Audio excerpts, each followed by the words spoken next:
आज जो हमारे गेस्ट हैं यहाँ पर पीछे बैक स्टेज पर, उनको किसी भी तरह के कोई भी इंट्रोडक्शन की जरूरत नहीं है। आप सब लोग उनको बहुत अच्छे से जानते हैं और उनको बहुत प्यार करते हैं। Please give an energetic and warm welcome to the one and only doctor Vikas Divya Kirti sir.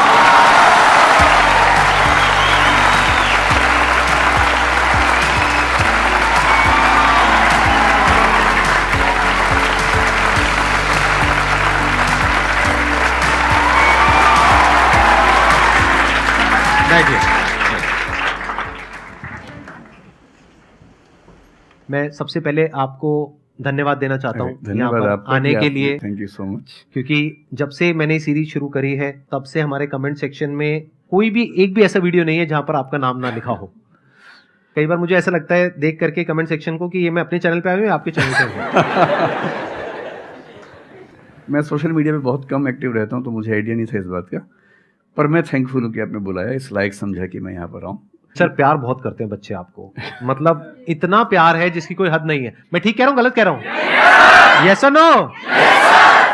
सो अब आप लोग जो चाहे जैसे चाहे इनसे क्वेश्चंस पूछ सकते हैं। सर लाइफ में जब भी कोई सिचुएशन आती है कि जिसमें दो रास्ते, एक प्रैक्टिकल और एक इमोशनल, तो बैलेंस आउट कैसे करना है? इमोशनल और प्रैक्टिकल में हमेशा विरोध नहीं होता है, कभी कभी साथ भी चल सकता है। और सिर्फ इमोशनल कुछ नहीं होता, सिर्फ प्रैक्टिकल कुछ नहीं होता, प्रोपोर्शन का डिफरेंस होता है। जब इमोशंस आपके दिमाग पर बहुत हावी हों तो फैसला करने से बचना चाहिए, स्पेशली बड़ा फैसला। छोटा तो ठीक है कि आपके दोस्त ने कहा कि दोस्त नहीं एक फिल्म देखेगा मेरे साथ, आप इमोशनल हो जाके देख ली फिल्म, क्या हो गया, कोई नुकसान नहीं होगा। पर कोई ये कहे कि तो मुझसे प्यार नहीं करते, शादी नहीं कर सकते मुझसे और अब मैं शादी कर लूं, ये ठीक नहीं है। सिर्फ इमोशंस में आके बहुत बड़ा फैसला मत कीजिएगा, चाहे वो करियर का हो, चाहे पार्टनर का हो, चाहे कोई भी फैसला हो। प्रैक्टिकल इतना नहीं हो जाना है कि आप मशीन, रोबोट या पत्थर बन जाएं। क्योंकि आप कितने भी सक्सेसफुल हो, यदि आप इमोशनली सक्सेसफुल नहीं है, इमोशनली स्टेबल नहीं है, इमोशनली वेलबींग के स्टेट में नहीं है, तो आपकी सक्सेस किसी काम की नहीं है, एकदम मीनिंगलेस है। So the success in totality needs emotional happiness, emotional stability as well. इसलिए इमोशंस को खारिज करके जिएंगे तो शायद कुछ अचीवमेंट्स बड़ी हो जाएं, पर वो किसी काम की नहीं है। केवल इमोशंस पे चलेंगे तो हो सकता है कि अचीवमेंट जिंदगी में ज्यादा हो ना पाए। तो बैलेंस की बात है। और सबसे अच्छा तरीका है, जब बहुत इमोशंस हो, इंटेंसिटी बहुत ज्यादा हो, सिर्फ एक तरीका मैं जो अपनाता हूं, उस क्षण में फैसला नहीं करना है। कुछ भी हो, कोई कितना भी प्रेशराइज करे, सिर्फ इतना बोलिए कि मैं 24 घंटे बाद बताऊंगा आपको, थोड़ा सोचूंगा इस बारे में। और यदि आपने उस मोमेंट से खुद को बाहर निकाल लिया तो फिर आप डिटैच होकर देख पाएंगे और थोड़ा सा प्रैक्टिकल एलिमेंट भी रहे, इमोशनल एलिमेंट भी रहे, वो फैसले सबसे अच्छे रहेंगे लाइफ के लिए। मैं आपको एग्जांपल से बात समझाता हूँ। ऐसे लोग जो तैयारी कर रहे थे, अफेयर में थे, एक का सिलेक्शन हो गया, अब उसके सामने क्राइसिस ये है, स्पेशली किसी लड़की का हो गया, लड़के का नहीं हुआ। अब हमारी सोसाइटी में ना, लड़की ऊंचे पद पे हो, लड़का ना सफल हुआ हो तो बड़ा मुश्किल है सोसाइटी में, उनको शायद दिक्कत नहीं है। अब वो लड़की प्रैक्टिकल नहीं है कि मैं तुमसे शादी करूं, ये कह के अगर हट जाती है और शादी करती है किसी ऐसे व्यक्ति से जो बहुत सफल है। I know many such people personally, मैं नाम नहीं बोल सकता किसी का। मैंने जनरली पाया है कि वो लोग लाइफ में बहुत फ्रस्ट्रेशन में रहे बाद में, क्योंकि सफलता के नाम पर, प्रैक्टिकल होने के नाम पे ऐसे व्यक्ति को चुना जिसके साथ वो रह नहीं सकते ठीक से।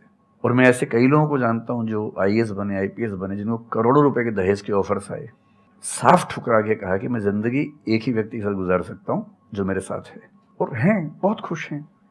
अब कोई कह सकता है उनके परिवार में कि इसने प्रैक्टिकल फैसला नहीं किया, इमोशनल फैसला किया, पर अल्टीमेटली किसी चीज की वैल्यू क्या है? आपकी लाइफ बेहतर हो। यूट्यूब पे जिसके 1 लाख भी सब्सक्राइबर्स होते हैं वो मोनेटाइज करता है, 1 लाख क्या जब मिनिमम हो सकता है, खूब पैसा कमाते हैं, ब्रांड प्रमोशन करते हैं, साबुन तेल बेचते हैं बीच बीच में। आपका चैनल तो शायद देश में सबसे बड़ा चैनल है, आप चाहें तो कितना नहीं कमा लेंगे। मुझे कुछ दिन पहले एक एजेंसी के लोग मिले जिन्होंने बताया कि इनकी जैसी ख्याति है उस लेवल पर महीने में कोई 5-10 करोड़ भी कमाना चाहे तो कमा सकता है आराम से इस यूट्यूब चैनल से। तो मैंने पूछा कि वो कौन सी चीज है जो आपको इतना मजबूत बनाती है कि आप नहीं इस रास्ते पर जाते, मैं वो जानने में इंटरेस्टेड हूँ। तो 10 मिनट की बात के बाद मैं समझ में आ गया, क्योंकि अल्टीमेटली अगर मैं अपनी वैल्यू के खिलाफ चला गया तो खुश कैसे हो जाऊंगा? पैसा मुझे कैसे खुशी देगा जब मैं ही नहीं रहा, तो खुशी किस बात की? इसलिए इतना प्रैक्टिकल मत होना कि अपनी माँ के, पिता के, भाई बहन, दोस्त, जो प्रेमी प्रेमिका है, उनके इमोशंस के साथ खेलने लगो। इतना प्रैक्टिकल कभी मत होना, इतना इमोशनल मत होना कोई आपको बेवकूफ़ बना सके, बात बात पर बेवकूफ़ बनाता रहे। और बैलेंस जिंदगी जो है ना, वो मध्य मार्ग में है, जिंदगी एक्सट्रीम पे नहीं है, मध्य में है। तो प्रैक्टिकल और इमोशन का बैलेंस रखिए, लाइफ बढ़िया होगी।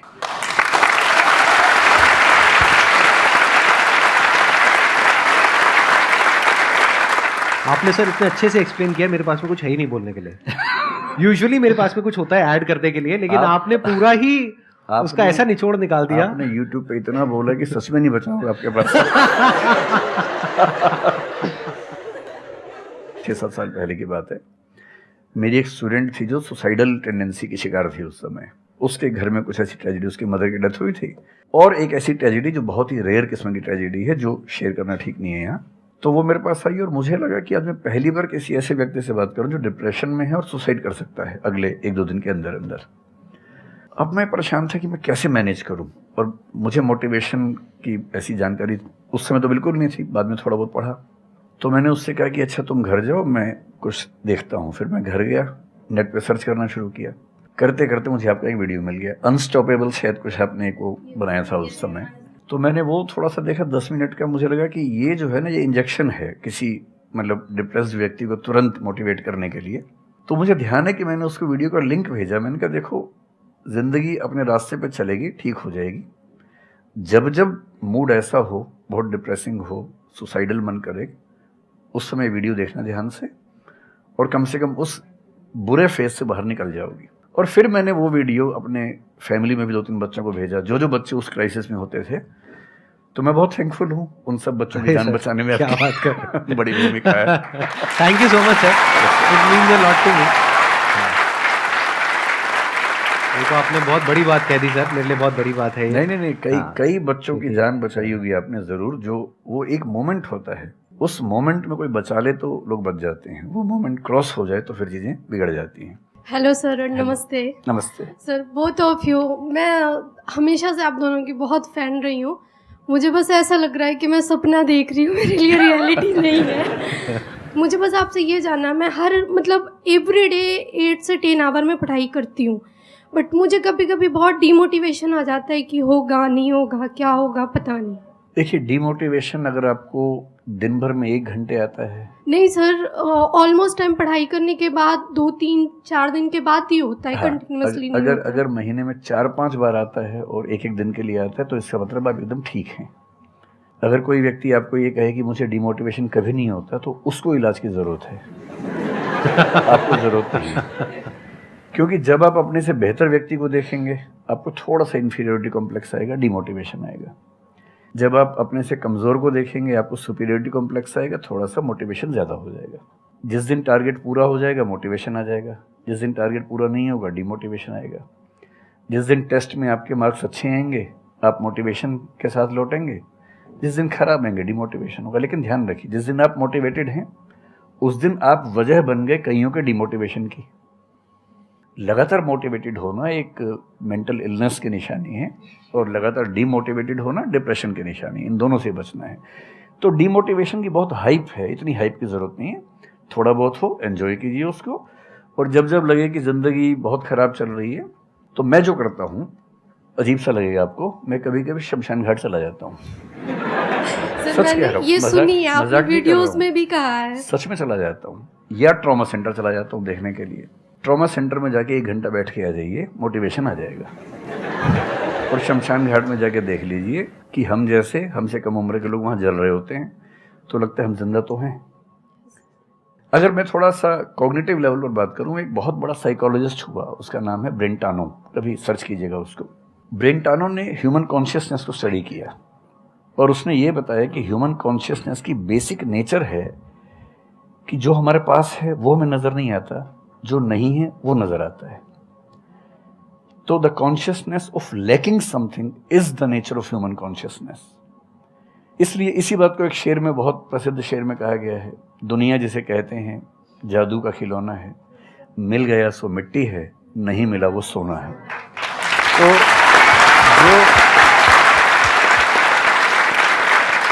तो जो आपको नहीं मिलेगा ना, हमेशा बड़ा होकर दिखेगा, जो मिलेगा छोटा हो जाएगा। तो ईमानदारी इसमें है कि जब जब डिमोटिवेशन और डिप्रेशन हो, एक कागज़ लेके बैठ जाइए और एक तरफ लिखिए मेरी ज़िंदगी में ऐसा क्या क्या है जो दूसरों के पास नहीं है। पेज भर जाएगा पूरा। तो जो है उस पर ध्यान दीजिए और एंजॉय कीजिए। मेरा क्वेश्चन है कि आजकल बहुत लोग बोलते हैं कि एजुकेशन सिस्टम हमारा पुराना हो गया है और बहुत लोग बोलते हैं कि इसे चेंज करना चाहिए और ये सारी चीज़ें बहुत पुरानी हो रही है जो हम अभी करंटली पढ़ रहे हैं। तो इस पे आपका ओपिनियन क्या है? एजुकेशन सिस्टम में तो बहुत मेजर चेंजेस की ज़रूरत है और ये बात भारत सरकार ने एक्सेप्ट भी की है, नई पॉलिसी भी लेके आए हैं। मतलब मुझे लगता है कि कई लेवल्स पे देखना है। सबसे पहले तो ये डिफाइन करना ज़रूरी है कि एजुकेशन का पर्पज़ है क्या। क्या पर्पज़ केवल नौकरी लेना है, एक जॉब मिल जाए, वही पर्पज़ है? मैं उससे एग्री नहीं करता हूँ। मेरी राय में एजुकेशन का बेसिक पर्पज़ है कि एक होमो सेपियंस एक इंसान बन जाए, सोचना आ जाए, उसको समझना आ जाए। कोई राजनेता या धर्मगुरु उसको गधा ना बना सके, बेवकूफ़ ना बना सके।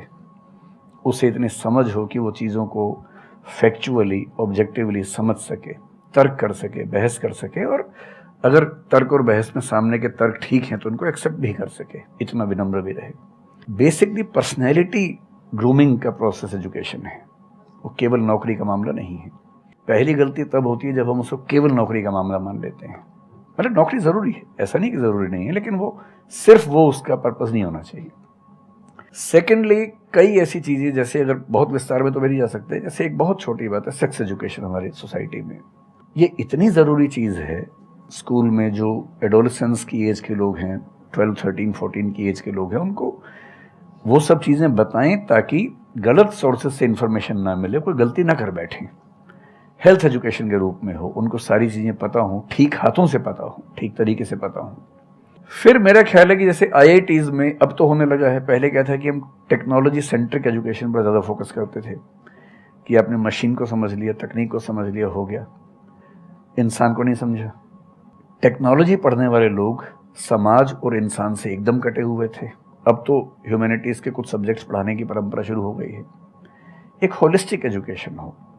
ह्यूमैनिटीज़ वाला बच्चा केवल हिस्ट्री, पॉलिटिकल साइंस, सोशियोलॉजी पढ़ता है, उसको कोडिंग का सी भी नहीं आता, टेक्नोलॉजी बिल्कुल नहीं आती उसको MS एक्सेल भी नहीं पता क्या होता है। टेक्नोलॉजी वाला सिर्फ टेक्नोलॉजी पढ़ता है, वो ह्यूमन ब्रेन को नहीं पढ़ना चाह रहा, सोसाइटी को नहीं पढ़ना चाह रहा। क्यों नहीं एक ऐसी शिक्षा हो जिसमें एक इंटीग्रेटेड अप्रोच हो, होलिस्टिक अप्रोच हो, कि हम खुद तय कर सके कि किस किस एरिया में हमें ज़्यादा जाना है और एक बेसिक अंडरस्टैंडिंग हर चीज़ की हो। तो बेसिक 3 फार्मूले माने जाते हैं। एक यूनिवर्सलाइजेशन ऑफ प्राइमरी एजुकेशन है कि 10वीं क्लास तक की शिक्षा हर बच्चे को मिले, ठीक से मिले। वोकेशनलाइजेशन ऑफ सेकेंडरी एजुकेशन, यानी 11वीं 12वीं की पढ़ाई का पर्पज़ है कि बच्चा ये समझ पाए कि उसको ज़िंदगी में आगे कहाँ जाना है। और फिर जो हायर एजुकेशन है वो सबको करने की ज़रूरत नहीं होनी चाहिए, वो शौक पूरा करने के लिए नहीं है, वो शादी का वेटिंग रूम नहीं है, वो उसके लिए है जिसको सच में आगे पढ़ना है, वो उतना पढ़े, सब्जेक्ट चूज़ करे और फिर उसमें गहराई से रिसर्च करे ताकि डेवलपमेंट के रास्ते पर अब बढ़ें। हम एजुकेशन के मामले में बहुत बुरी स्थिति में हैं। मैं तो जिस उम्र में हूँ, मेरा अब तो पर्पज़ भी ये बन गया है कि अब मैं उसी पे कुछ काम करूं। एक यूनिवर्सिटी शुरू करने की योजना मेरे मन में है, इनसे मैंने शेयर भी किया था। और मैं जिस तरह का विश्वविद्यालय सोचता हूं, वो नौकरी देने के पीछे पागल नहीं होगा, वो होमो सेपियंस को कायदे का इंसान बनाने की कोशिश करेगा। नौकरी तो उसका एक पार्ट है। मतलब आप जितने भी सफल लोगों को देखेंगे जनरली, जैसे मैंने इन्हीं से पूछा, ये जिस फील्ड में सफल हैं, इनका जो करियर है, अगर मैं इसको छोड़ भी दूँ तो अदरवाइज भी जो इनका करियर है वो उस विषय से जुड़ा हुआ नहीं है जो इन्होंने पढ़ा है ग्रेजुएशन में। मेरा भी नहीं है, आमतौर पे किसी का भी नहीं है। 90% लोगों को मैं देखता हूँ जो सक्सेसफुल हैं, उनके ग्रेजुएशन के सब्जेक्ट में और लाइफ की फील्ड में कोई लिंक नहीं है। तो बेसिक पर्पस क्या है? वो स्मार्टनेस बाहर आ जाए, ग्रूमिंग हो जाए, इंटेलिजेंस है, इमोशनल इंटेलिजेंस है, वो सब जो टूल्स हैं वो उस बच्चे को सीखने को मिल जाए ताकि फिर वो ज़िंदगी को फेस कर सके, इनोवेट कर सके, नए रास्ते निकाल सके। 1000 रास्ते दुनिया में होते हैं। तो सच बात है कि काफ़ी चेंजेस की ज़रूरत है और आप और हम मिलकर करेंगे चेंजेस। एजुकेशन वाइज अगर देखा जाए तो मैंने बहुत ज़्यादा कुछ नहीं किया है अपनी लाइफ में, बट मेरे स्टैंड पॉइंट से अगर आप देखोगे कि एजुकेशन क्या है, तो एजुकेशन का सबसे बड़ा गोल ये है कि एक इंसान का दिमाग खुले, बजाय कि उसका दिमाग इतना नैरो डाउन हो जाए कि उसको लगे कि बस यही अगर हो गया तो सक्सेस है, ये नहीं हुआ तो फेलियर है। आप अनगिनत तरीकों से अपने गोल को, अपने पर्पस को, या जो भी आप करना चाहते हो उसको अचीव कर सकते हो। एजुकेशन का सबसे बड़ा गोल ये होना चाहिए, और वही मेरी कोशिश है अपने इन सेशंस के थ्रू करने की, कि एक इंसान का दिमाग खुल जाए, उसके दिमाग में एक पॉसिबिलिटी माइंडसेट आ जाए, ना कि एक लिमिटेड माइंडसेट हो कि बस ये हो गया तो बहुत है। अब प्रॉब्लम क्या है, ये जो लिमिटेड माइंडसेट है ये बहुत लोगों का है, करोड़ों लोगों का है, तो वहां पे कंपटीशन भी बहुत है। पॉसिबिलिटी माइंडसेट जबकि देखा जाए तो ज्यादा इंटरेस्टिंग है, लेकिन बहुत कम लोगों का है और वहां पे कंपटीशन कम है। और पॉसिबिलिटी माइंडसेट क्या होता है कि कोई भी काम अगर मैं कर रहा हूं, अगर वो नहीं हुआ तो इसका मतलब ये नहीं है कि मैं फेल हो गया, इसका मतलब ये है कि मैं क्रैक नहीं कर पाया। There has to be a way. ये एजुकेशन काम अगर कर दे तो रियल एजुकेशन हो गई हमारी। मतलब एक इंसान को, हाँ सॉरी, थॉमस एडिसन बल्ब के आविष्कार में लगा हुआ था, हाँ जी, 1000 बार फेल हुआ। तो किसी ने उससे पूछा कि यार तुम बार बार करते होता तो है नहीं तुमसे, क्यों कर रहे हो? तो उसने पता है क्या कहा, हर फेलियर के बाद मैं ये जानता हूं कि बल्ब इस तरीके से भी नहीं बन सकता, और अब मैं 1000 तरीके जानता हूं कि इन तरीकों से नहीं बनेगा, और उसके बाद वो तरीका ईजाद हुआ जिससे बना। एजुकेशन से एक इंसान का दिमाग इतना खुल जाए कि सबसे पहली चीज तो उसको ये समझ आए कि मैं कुछ भी नहीं जानता हूं। हाँ, एकदम ठीक बात है। एजुकेशन मस्ट बी सच कि वो लाइफ लॉन्ग आपका एक क्वेश्चनिंग माइंड बना ही रहे, कि आप कहीं भी हो, कुछ भी कर रहे हो, आपके दिमाग में क्वेश्चंस चले, questions related to the problems. जो भी आप काम कर रहे हो वो क्या है, अल्टीमेटली प्रॉब्लम सॉल्विंग है, तभी उस काम में वैल्यू है। अगर किसी की कोई प्रॉब्लम ही नहीं सॉल्व कर रहे हो तो उसमें वैल्यू कहां ऐड हो रही है, और वैल्यू नहीं ऐड होगी तो आपको पैसा कैसे मिलेगा, फिर चाहे जॉब हो चाहे बिजनेस हो। सो द आइडिया इज कि आपका दिमाग ये चलना चाहिए, अच्छा ये प्रॉब्लम है ना, पहले तो मुझे नहीं पता है कि इसको सॉल्व कैसे करना है, क्योंकि अगर आपको पहले से ही पता है तो आपको वही पता है जिस तरह से वो प्रॉब्लम सॉल्व होती आई है।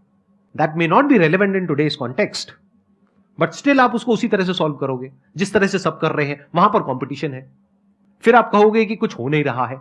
सो द आइडिया इज कि पहले तो ये प्रॉब्लम है जो मुझे अच्छे से समझ आई, मैंने इस पे फोकस किया, अब इसको सॉल्व करने के इन्फिनिट तरीके हैं, एक रास्ता नहीं है, बहुत सारे रास्ते हैं, मुझे पता नहीं है। This is the goal of education, कि मुझे नहीं पता है लेकिन पता किया जा सकता है। This is another goal of education. उसमें से कुछ तरीके काम करते हैं, कुछ नहीं करते हैं, यह भी हमको क्लियरली पता होना चाहिए। मतलब your personality must be dynamic, it must not be static. जैसे मैंने देखा है बहुत लोगों को जो मुझे मिलते हैं, कुछ लोग हैं उसमें से जो, जैसे मैं सर से मिला अभी ऑफ कैमरा, हम लोग बैठे हुए थे, डिस्कशन कर रहे थे, तो it was a great experience sir, आपके साथ में बैठ करके जिस तरह से, जिस ठहराव से सर बात कर रहे थे, जिस तरह से चीजों को सुन रहे थे, समझ रहे थे, और मैं क्वेश्चंस पूछ रहा था, ये मेरे से क्वेश्चंस पूछ रहे थे, तो there was a conversation which was going on. On the other hand there are some people जिनसे मैं कभी कहीं मिला तो उनकी अप्रोच क्या है कि मुझे सब पता है, वो गड़बड़ हो जाती है। शिक्षा की दुनिया में बहुत प्रसिद्ध कहावत है, भारतीय अगर परंपरा में देखें तो विद्या ददाति विनयम में एक बहुत प्रसिद्ध कथन है। अगर कोई पढ़ा लिखा आदमी अपने ज्ञान की वजह से अहंकार करे तो मान लीजिए कि वो पढ़ा लिखा नहीं है, पढ़ाई उसके दिमाग पर हावी हो गई है, अभी उसको अंदाजा नहीं है कि कुल संसार के ज्ञान में उसकी हिस्सेदारी डेसिमल में भी नहीं है। और जिसको ये पता है कि मेरा ज्ञान बहुत कम है वो विनम्र ही रहेगा। और इसलिए जो बड़े प्रोफेसर्स हैं, अगर आप कभी सुनेंगे, मैं जानता हूँ, मैं यूनिवर्सिटी में जब पढ़ता था, सबसे बड़े प्रोफेसर क्या बोलते थे कि मैं इस विषय का विद्यार्थी हूँ, कभी नहीं बोलते थे कि मैं प्रोफेसर हूँ। इतना साहस किसी में कैसे कि मैं प्रोफेसर हूँ? अरे आप जिंदगी भर स्टूडेंट बने रहेंगे तो ही काफ़ी है, उससे बड़ी बात तो सोचने भी नहीं चाहिए। बहुत बड़ी बात करनी चाहिए।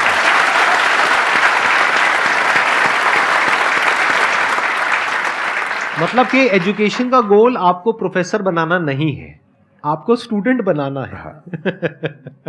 अगर सर की बात को आगे एक्सटेंड किया जाए, एकदम सही बात। एक लाइफ लॉन्ग स्टूडेंट, कि आप सीखते चले जा रहे हो, सबसे, जिससे मिल रहे हो, लोगों से सीख रहे हो, सिचुएशन से सीख रहे हो, अपनी लाइफ के अच्छे एक्सपीरियंसेस से सीख रहे हो, बुरे से सीख रहे हो। जैसे मैंने देखा है, जब भी यहाँ पे कोई क्वेश्चंस पूछते हैं ना, सबके क्वेश्चंस एक ही होते हैं, सर सक्सेसफुल कैसे हो। कभी मैंने आज तक ये क्वेश्चन नहीं सुना किसी का भी जो इससे बड़ा क्वेश्चन है, जो आप रिलेट कर जाएंगे कि सर सक्सेस हमारा दिमाग खराब किस तरीके से करती है, या सक्सेस का क्या माइनस पॉइंट है। सही बात। सक्सेसफुल होने से बड़ा है मीनिंगफुल होना, सार्थक होना। सफल होना छोटी बात है, सार्थक होना ज्यादा बड़ी बात है। सर मेरा क्वेश्चन ये है कि लाइफ में बहुत सारे सर्कमस्टांसेस आते हैं जहाँ पे मतलब हमें ये लगता है, बहुत सारे निगेटिव थॉट्स आते हैं कि मतलब आगे कैसे बढ़ें, how to get rid of fear of failure. Sir कैसे हम इसको हैंडल करें? अगर हम कोई किसी चीज़ को शुरू करना चाहते हैं सर, तो हमारे दिमाग में बहुत सारे निगेटिव थॉट्स चलते रहते हैं, हो पाएगा नहीं हो पाएगा, बहुत तरह के नेगेटिव क्वेश्चंस आते रहते हैं सर। तो इसको कैसे हैंडल करना है सर इस सिचुएशन को? फियर ऑफ फेलियर थोड़ा सा ठीक भी है जी। ये हमें रोकता है उन दिशाओं में जाने से जहाँ हमें जाना भी नहीं चाहिए। जैसे मान लीजिए मैं सोचूं कि मैं फुटबॉल प्लेयर बन जाऊं, मुझे पता है कि नहीं बन पाऊंगा, मेरी फिटनेस वैसी नहीं है, तो मुझे ये फियर रोक लेगा, ठीक बात है ना। ये ज़रूरी नहीं है कि आप दुनिया में हर चीज़ के लिए ठीक हो। हर किसी का एक पैकेज है, हर किसी का जो एट्रीब्यूट्स हैं या वर्च्यूज़ हैं उन सब का एक पैकेज है। We can be good at few things, we can be best at maybe one thing, we cannot be best at everything। तो ये बहुत ज़रूरी है कि अपने एप्टीट्यूड को देख के हम सिलेक्शन करें कि हमें कहाँ जाना चाहिए। ठीक है, अगर सिलेक्शन कर लिया है तो फिर फियर ऑफ फेलियर होने की वजह ये है कि या तो आप जो कंपटीशन है उस पर ज़्यादा फोकस कर रहे हैं, अपनी स्ट्रेंथ पे कम फोकस कर रहे हैं।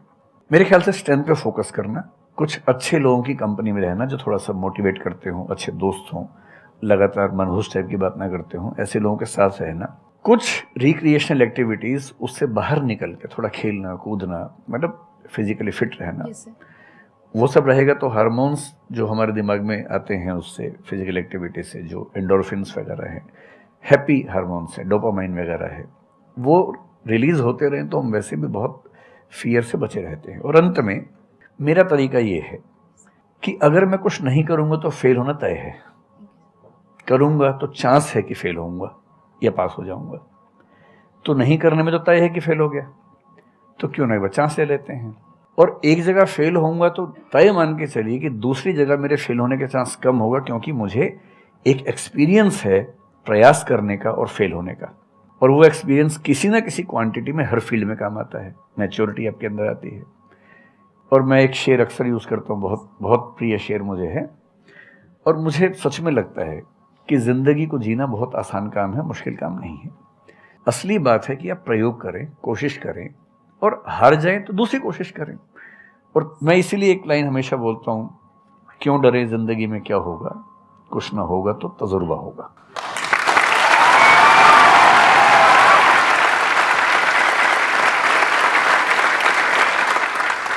मुझे भी सर के जैसे मोटिवेशनल स्पीकर बनना है सर, पर मैं ये सोचती हूँ कि अगर मैं वीडियो बनाऊँगी, कंटेंट बनाऊँगी, तो संदीप सर को छोड़ के या फिर बहुत बड़े बड़े मोटिवेशनल स्पीकर्स हैं उनको छोड़ के मुझे देखेगा कौन। मतलब ये मेरे अंदर थॉट्स आते हैं कि अभी मेरा मतलब मैं 19 ईयर की हूँ, तो मैं जब वीडियो कंटेंट बनाऊँगी तो मैं कुछ, मुझे ऐसा मतलब मेरे अंदर ये थॉट है कि मैं कोई बड़ा आदमी नहीं हूँ या फिर कुछ बड़ा नहीं हूँ, तो मैं ये वीडियो कैसे डाल सकती हूँ, लोग क्या सोचेंगे कि मतलब तू ये तो खुद कुछ नहीं है और लोगों को मोटिवेट कर रहा है, ऐसा मेरे अंदर थॉट आता है। पहले या तो कुछ कर लीजिए ज़िंदगी में, उसके बाद मोटिवेट कर लीजिए। और नहीं तो मोटिवेशन एक पूरी साइंस है, साइकोलॉजी से जुड़ी साइंस है, उसको ठीक से पढ़ के रिसर्च करके उससे बात कीजिए। शुरू में तो जब इन्होंने भी शुरू किया होगा, कहाँ शुरू में लोग जानते होंगे, बड़ी लंबी स्ट्रगल होती है, किसी भी फील्ड में इतनी लंबी स्ट्रगल है। देखिए जो आदमी सफल है ना, आप ये जो हमारा वर्तमान है ये ऐसे ही नहीं बन गया है। हर सफल आदमी का एक बहुत लंबा अतीत होता है जिस पर नज़र किसी की नहीं होती है। और बशीर बद्र ने एक बड़ी गहरी बात कही थी, ये फूल मुझे कोई विरासत में मिले हैं, तुमने मेरा कांटों भरा बिस्तर नहीं देखा।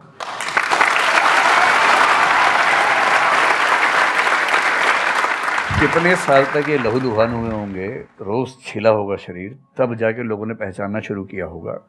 लगातार काम करने से, जिसको कंसिस्टेंसी कहते हैं, परसिवियरेंस कहते हैं, बात बनती है, आपकी भी बनेगी। मैं तो कई ऐसे लोगों को जानता हूँ जिन्होंने एकदम स्क्रैच से शुरू किया और उसके बाद वो टॉप पे पहुंचे। आपने अपने क्वेश्चन में दो बातें टच करी, एक कि आपको मोटिवेशनल स्पीकर बनना है, एक है कि फियर ऑफ फेलियर है। एक तो ये फियर ऑफ फेलियर को हटाइए, अगर आपको मोटिवेशनल स्पीकर बनना है तो अपने माइंडसेट को रखिए एक्सपेरिमेंटल माइंडसेट।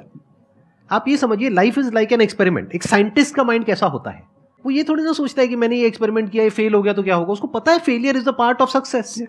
जब तक 20-30 बार, 50 बार, 100 बार कोई एक्सपेरिमेंट फेल नहीं हुआ, इसका मतलब वो कुछ नया ट्राई नहीं कर रहा, इसका मतलब वो तो रिपीट कर रहा है। जैसे स्कूल में बच्चे करते हैं लेबोरेटरी में कि बुक में देखा बस उसको कॉपी किया, तो दोनों में फर्क हो गया ना। एक है कुछ नया डिस्कवर करना, कुछ नया क्रिएट करना, एक है जो क्रिएट हो चुका है उसको रिपीट करना। तो you are talking about becoming a motivational speaker. तो अगर आप मेरे जैसे बनेंगे तो कोई क्यों देखेगा आपको? आपको तो अपने जैसा बनना पड़ेगा ना। तो अब उसमें क्या करना पड़ेगा? अब आपको क्या पता कि आपके अंदर ऐसा क्या है जिसको लोग देखना चाहें? उसके लिए तो एक्सपेरिमेंट करना पड़ेगा, ट्राई करना पड़ेगा। एक तरह से आप वीडियो बना के डालोगे, कोई नहीं देखेगा। दूसरी तरह से बना के डालोगे, कोई नहीं देखेगा।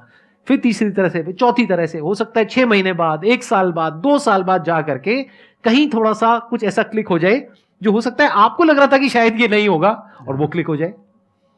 बट ये सब होता उसी के साथ में जो कुछ कर रहा होता है, जो कुछ ट्राई करता है।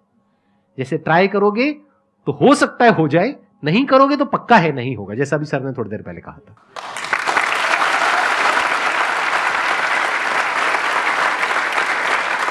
Thank you so much sir यहाँ पर आने के लिए।